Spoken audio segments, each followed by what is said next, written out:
Hi. Hello. నమస్తే అందరికీ. Welcome to my channel. ఇప్పుడు మనం చెప్పుకోబోతున్న story 'my bad boy' episode 362.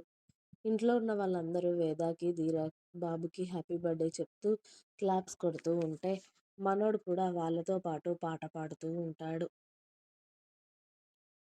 ఇక మళ్ళీ అందరితో కలిసి కేక్ కటింగ్ చేసి అందరికీ తినిపించిన తర్వాత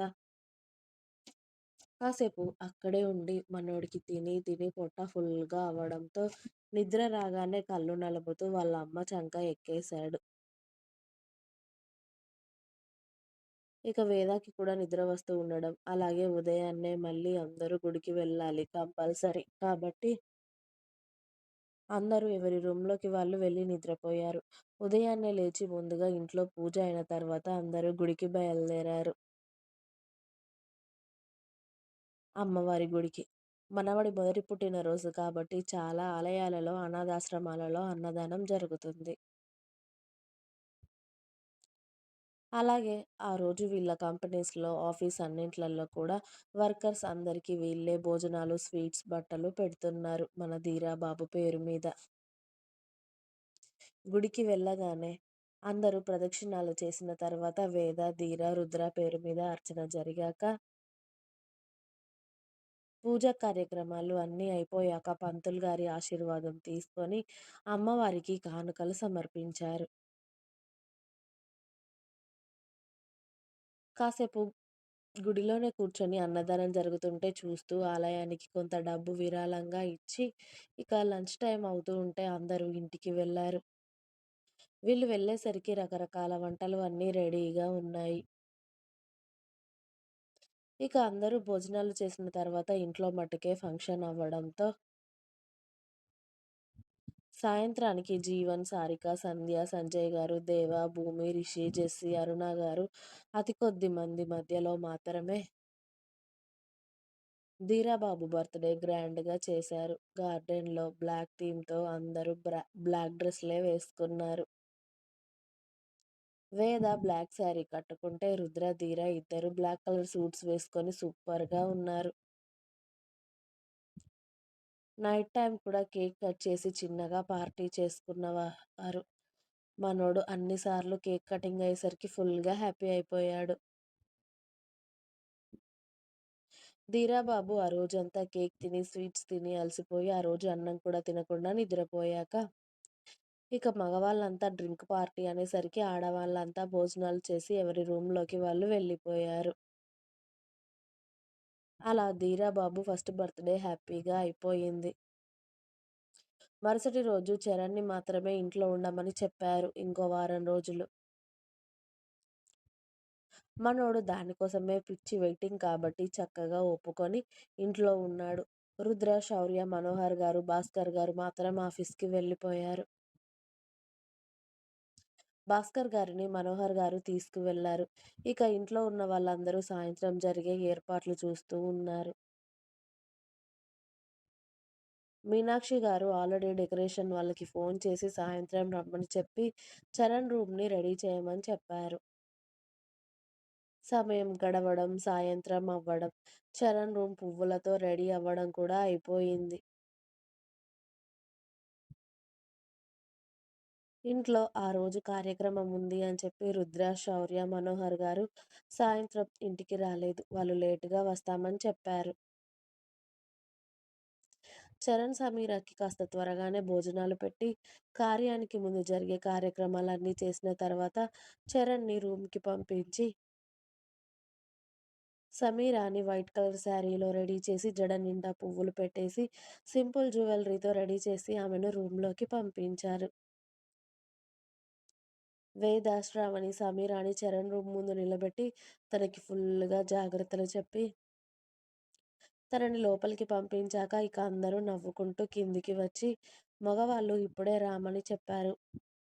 కాబట్టి ఆడవాళ్ళందరూ కలిసి భోజనాలు చేస్తూ ఉంటారు. అప్పటికే ధీరాబాబు పడుకున్నాడు. ఆల్రెడీ చరణ్ రూమ్‌లో వెయిట్ చేస్తూ ఉంటే సమీర పాల గ్లాస్ పట్టుకొని ఆ రూమ్‌లో అడుగుపెట్టి డెకరేషన్ చేసిన రూమ్‌ని నవ్వుతూ చూస్తూ ఉంది. చరణ్ దగ్గరికి వెళ్లి పాల గ్లాస్ పక్కన పెట్టి అతడిని హత్తుకొని, "చాలా రోజులు వెయిట్ చేశానురా నీ రూమ్‌లోకి ఇలా పర్మనెంట్‌గా రావాలి అని. ఇవాళ వచ్చింది ఆ టైం" అని చెప్తుంది సమీర. "ఇక నుండి నువ్వు వెళ్ళాలి అన్నా వెళ్ళలేవే. నేను నిన్ను పర్మనెంట్‌గా లాక్ చేశాను కదా ఇక్కడే" అని చరణ్ కూడా సమీరాని హ్యాపీగా హత్తుకున్నాడు.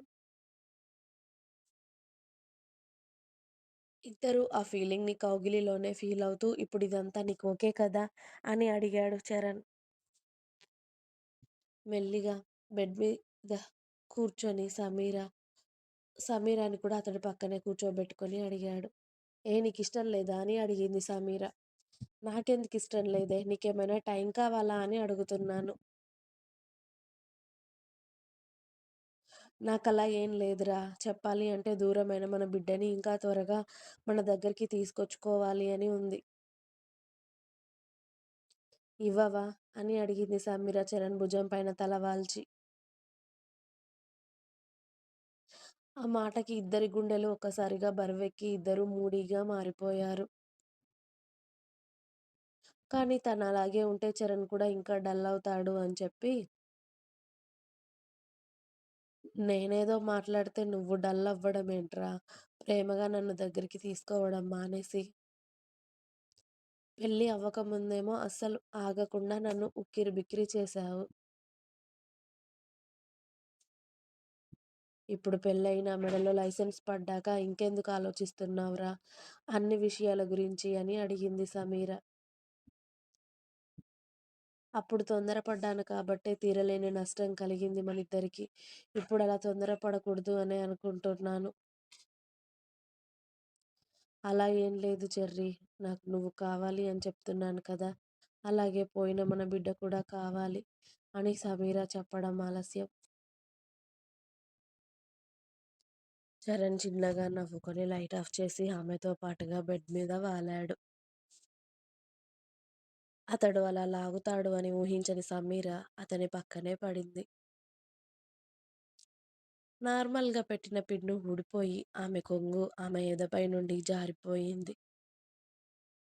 అది జారిపోగానే ఆమె పరువాలు అతడి కంట పడ్డాయి. చాలా రోజుల తర్వాత ఆమె అందాలని చూస్తూ ఉన్న చరణ్‌కి గొంతు తడారిపోయి, ఇంకొక క్షణం కూడా ఆలస్యం చేయకుండా అతడి పెదవులకి పని చెప్పాడు ఆమె పరువాల పైన. అతడి పెదవులు చేస్తున్న మాయకి సమీర కళ్ళు ఆటోమేటిక్‌గా మూసుకుపోయాయి. అతడు ఇస్తున్న తీయటి బాధకి ఆమె అరచేతిలో అతడి జుట్టుని సున్నితంగా పట్టుకొని లాగుతుంది. ఆ చీకట్లో ఇద్దరి వలవలు ఎప్పుడు వేరయ్యాయో, ఇద్దరు ఎవరి పైన ఎవరు చేరారో కానీ, ఆ యుద్ధంలో ఒకరిని ఒకరు గెలిపిస్తూ, ఒకరి ప్రేమను ఒకరు పంచుకుంటూ అర్ధరాత్రి దాటాక ఎప్పటికో వారి ప్రేమ యుద్ధానికి విరామం ఇచ్చారు. కానీ ఆమె ప్రేమ చూసిన అతడికి మళ్ళీ మళ్ళీ కావాలి అనిపిస్తూ, భార్య అడిగిన కోరికను త్వరగానే నిజం చేసే పనిలో పడి, ఆ రాత్రంతా ఆమెకు నిద్ర లేకుండా చేశాడు చరణ్. అలా ఇద్దరూ వాళ్ళ కొత్త జీవితాన్ని సంతోషంగా మొదలుపెట్టి, ఇప్పుడు చాలా సంతోషంగా ఉన్నారు. ఇక సమీర ఇబ్బంది పడుతుందేమో అని మగవాళ్ళందరూ రాత్రి తర్వాత ఇంటికి వస్తే, ఉదయం వాళ్ళు లేవకముందే మళ్ళీ ఆఫీస్‌కి వెళ్ళిపోయారు. చరణ్, సమీర లేచిన తర్వాత కొత్త కోడలితో ఇంట్లో దీపం పెట్టించి, సమీర చేతనే ఆ రోజు ప్రసాదం వండమంటే, ప్రసాదంతో పాటు ఆ రోజు లంచ్ కూడా అందరికీ సమీరానే కుక్ చేసి, అందరికీ బాక్సులు కూడా పంపించేసింది. ఇంట్లో ఉన్న వాళ్ళందరూ సమీర ఫస్ట్ టైమ్ చేసిన వంట తిని మెచ్చుకున్నారు తనని. అలా అందరి జీవితాలు చాలా సంతోషంగా సాగిపోతూ ఉన్నాయి.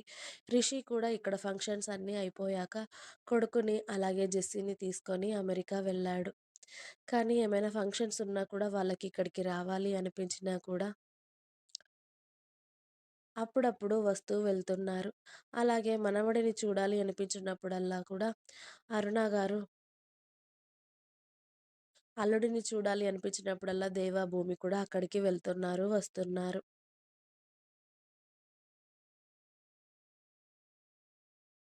ఇటు శ్రావణికి అలాగే సారికకి నెలలు పెరుగుతూ ఉన్నాయి. అలా ఒకరోజు రుద్ర ఆఫీస్‌కి రెడీ అవుతూ ఉంటే వేద వచ్చి అతడి ముందు నిలబడి రుద్రనే కోపంగా చూస్తూ ఉంది. "ఏంటే నీ బాధ?" అని అడిగాడు రుద్ర ఓవైపు రెడీ అవుతూనే. "నీ కొడుక్కి 6 నెలలున్నప్పుడు బయటికి తీసుకెళ్తాను అని చెప్పావు. ఇప్పటికి వాడి బర్త్‌డే అయిపోయి కూడా కొన్ని నెలలవుతుంది. అయినా నన్ను బయటికి తీసుకెళ్ళాలి అనిపించట్లేదా నీకు?" అని అడుగుతుంది వేద 2 చేతులు ఆమె నడుము మీద పెట్టుకొని. ఇంకా ఉంది.